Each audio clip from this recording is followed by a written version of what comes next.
Welcome to Rampage. Now, let's put this in perspective very quickly. Was this a good show? Yes, it was. Was it an excellent show? Not stretching it. It was a good show. Is it better than SmackDown? I don't know because I'm not seeing SmackDown. Haven't seen it. I'm considering checking it out tomorrow just to take a look at it before SummerSlam so I can understand what happened. Now, I don't know if it's a good show or a bad show. Honestly, the way things are, I still don't trust WWE. I don't trust that things are going to go well there. And as far as I'm concerned, I'm still not interested in watching it. But I am going to check it to see if any changes are going to happen that could be helpful due to the fact there is no more Vince McMahon, but there still could be several conflicts that go on in the company, as I've said. I really do hope there isn't, and they do have a good transition and we get better wrestling. But I don't believe that one bit. Opening trios match. Best Friends versus Singh, Lethal, and the Sanjay Duff with the little pencil in the ear. Was it funny? It was okay. Was it a good match? It was alright until Satnam Singh got into the ring. And let's put this in perspective. The guy is still too green. I know there are big guys that can move really good. Diesel is one of them. I'm not saying Diesel was one of the greatest big guys to ever be in the ring that was tall. I think Andre the Giant in his prime was one of those best. But seeing Satnam, he's not ready yet. You could tell he's just not there yet. He's not ready.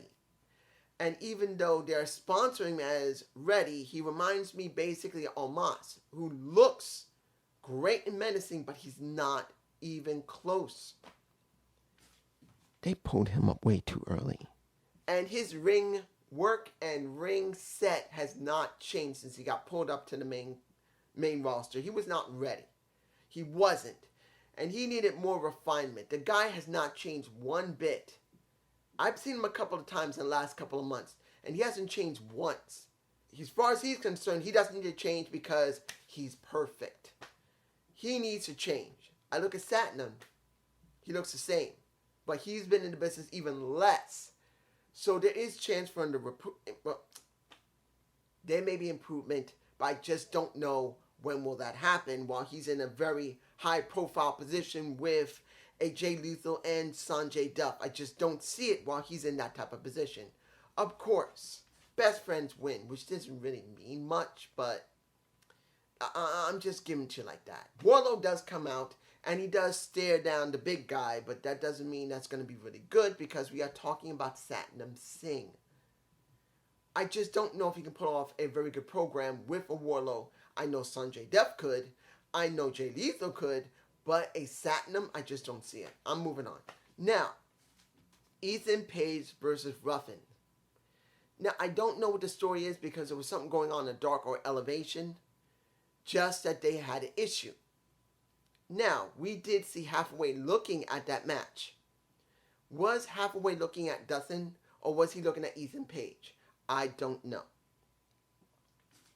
Going by what most people would think. You're probably going to get Duffin because he black. I'm hoping not. I'm hoping it's Ethan Page because Ethan Page needs to change. Yes, he was doing well with Top Team, but he need to be somewhere different. He needs something more. I wouldn't mind seeing Hathaway bring him in because if it was about Duffin, like it with Lee Moriarty, which I understand, if it's Duffin, that makes no sense. Unless they just wanted to be comedic relief because of his size. And I'm not saying he couldn't wrestle. I'm just saying they're going to make him comedic relief. Now, let's get to Lee Moriarty versus Matt Seidel. Good match.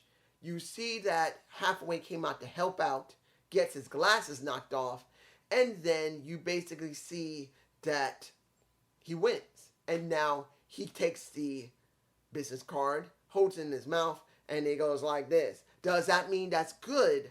I don't know. I don't know if the baddies are going to do well with Lee Moriarty. He should, but it's going to be a question of how they're going to sponsor Lee Moriarty. He's a great wrestler. He also has a good way of talking. Charisma needs some work. But honestly, if Hathaway makes him look really good. The question is going to be where they're going to go with him. I know the baddies look good. No. Look, I'm not fond that it's been circled all around Jade Cargill. Red Velvet didn't get anywhere. Kiara Hogan hasn't gotten anywhere. Now we got Gray there, and maybe Lee Moriarty will be there. But even if Ethan Page gets there, my fear is 100% that it'll still be about Jade, and everyone around her will not get anywhere. I'm hoping I'm wrong, but let's move on. Let's see here. Let's get to the last match of the night. Ruby Soho versus Anna Jay. They tried to make this about Anna Jay being different because she's no longer with Dark Order. She's done. She's now working with Chris in the JAS, the Society of the Appreciation of Jericho. Yes, I did that because I forgot it. But the point is, will she get somewhere? I don't know. Her ring work has changed a little bit. Now working with the JAS. It has changed. Now, mind you, does it mean it's a great change? I'm not saying yes or no yet. This is only the beginning. She's trying to make herself look really menacing, that she's a little crazy, and she's willing to choke your ass out. And they made the story of Ruby Soho still being hurt with her hand, that Jay pretty much rips off her guard for her wrist and her hand, and that's where the story was going. In the end, she used a very cast guard to choke out a Ruby Soho. So many people were so happy Ruby was going to come in and she was going to make waves. And now she's made no waves. Yeah, she's working with Ortiz. And I did hear about Santana not wanting to work with Ortiz anymore. It's kind of sad. But look, I don't know where they're going to go with Eddie Kingston, Ruby Soho, and Ortiz. I have no clue if they're going to do anything with them other than let them just be together. But it's kind of sad to see how hyped Ruby Soho was when she came in. And honestly, she's gotten nowhere fast. Nowhere. There was such great hype for her. So much potential. And all I've seen is her mostly job. And if you really want to do something special with her, she should have got the TBS title. And they gave it to Jade. Mind you, still love Jade. And she has made something with that damn title. But honestly, if they didn't want her to go after the women's title, they should have let her go after the TBS title. And if it can't go after the TBS title or the women's title for AEW, where next? ROH?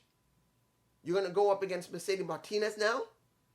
I don't even know if they're even going to do that, because we're probably going to still see a feud between Mercedes Martinez and the Selena Deeps. I don't think it's over yet, but I could be wrong. You guys tell me below. 2 more things left. The first one is was the Acclaim's music video good? Trash Day. Yeah. It was good. I liked it. It was funny. It was good. And you could see how good Caster is as a rapper. He's a good off-the-cuff rapper, which really does well for wrestling in general. It's just good. He really come into his own. The question is, this match they're going to have next week, will it be good? Will it mean something? Will this elevate the Acclaim? I don't know. I don't know. Basically, the Acclaim and the Gun Club are in a good program. But the question is, when the blow-off happens, what will happen to the Gun Clubs and what will happen to the Acclaim? I am very curious and a little concerned that once they blow off, neither one is going to go higher. That's a question for me. Will it happen? Finally, he was tricked. We had Claudio coming out from his interview, saying he's so proud and happy that he's now the OH champion. Then he calls out Wheeler Yuta, who calls out Chris Jericho, sort of, because Chris gets pissed off because Garcia got his ass whooped. And he wanted to say he's nothing. And then Wheeler Yuta says simply, I can beat you. He goes to Claudio, he goes to Regal, and he says simply, I can beat you. And they kept going back and forth, who can do better. until pretty much Chris is ready for a match, and Wheeler Yuta says no. Pisses off a messed up in the face Chris, who I'll probably use as a thumbnail, and he says, you know what? The next time, and it's coming soon, I'm going to get my title shot. If you deal with me this Wednesday, and if you beat me, you get the damn title shot. I will give it up to you. And pretty much Wheeler Yuta says, damn, that was easier than I thought. Yawn! That's the old adage for someone who got their ass tricked. Really? What happened to the pure title? That Chris Jericho, this is what Chris should have said. I'm going to give you the shot, but here it is. If you beat me, I do the title shot. I give it up. I give up my title shot. But if I beat you, I take that damn pure championship from you. Wouldn't that make the pure championship more relevant? Now, mind you, I can understand that he can't wrestle with his nose broken the way it is. But it does not mean he couldn't wield the damn title around with him. Look, he is capable of wrestling. He is, because he will be wrestling. But why not put the pure title up for grabs? Wouldn't it be great to see a Chris Jericho have now the pure title instead of just having nothing once Wheeler Yuta beats him, if he does beat him? Wouldn't it be better that way? Wouldn't that elevate ROH? Isn't freaking OH important enough to let Chris Jericho hold the damn pure title? Isn't that important? No. They decide, well, we should leave it on Wheeler Yuta. No. He should put that damn title up for grabs so Chris Jericho can go after the pure title. And if he loses, Chris gets the pure title. And let Chris move around with it. Keep it by his side. Make it feel relevant. Because yes, Wheeler Yuta has done a lot of good work with it. But wouldn't it be more important to put Chris on it? Now, I know people are going to say, no. Chris is a sports entertainer. Well, yes. Wouldn't it be great for an original ROH guy, like a Low-Key or somebody that comes back, or a Samoa Joe, or somebody who's got to now beat a Chris Jericho to get that damn title back? Wouldn't it be great if Chris holds it until All Out? It was an okay show. Seeing Chris get tricked felt half-assed because he should be getting the pure title shot as well. I'm sorry. He should be getting a pure title shot, but he's not. But this is just me. You guys tell me below, and I should be doing SummerSlam this Saturday. Have a good day. Have a good night. Peace.